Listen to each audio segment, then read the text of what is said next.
என்னம்மா வேடிக்கை பார்த்துட்டு இருக்க? மயில் வந்திருக்கு. ஆ, மயிலோட சக்தி பத்தியா? முருகரோட சக்தி இதெல்லாம். திருச்செந்தூர் முருகர்.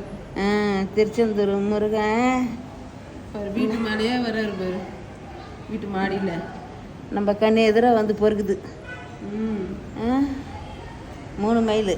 3 மைலா? இதுக்கா பாரு, அது ஒரு மைல். ஏதாவது கொடுப்பன வேணுமா பார்க்கறதுக்கு? இதெல்லாம் சென்னையில் கண்ணில் காண முடியுமா? அதெல்லாம் சென்னையில் பார்க்க முடியாது. சென்னையில் பார்க்க முடியாது. தரிசனம் நம்மளுக்கு கொடுத்துட்டாருமா. தர்சனம் கொடுத்துட்டாரா? ஆமாம். என்னமா ஓ ஓ ஓ ஓ ஓ ஓ ஓ ஓன்னு வரப்போகுது. சொல்லுமா? கொட்ட போகுது. ஓ ஓ ஓ ஓன்னு கொட்ட போகுது. முருகர் மனசு வச்சா வேற என்னம்மா நடக்காது? என்னம்மா இருக்குது? அங்கே மனசில் முருகன் பூந்தானே.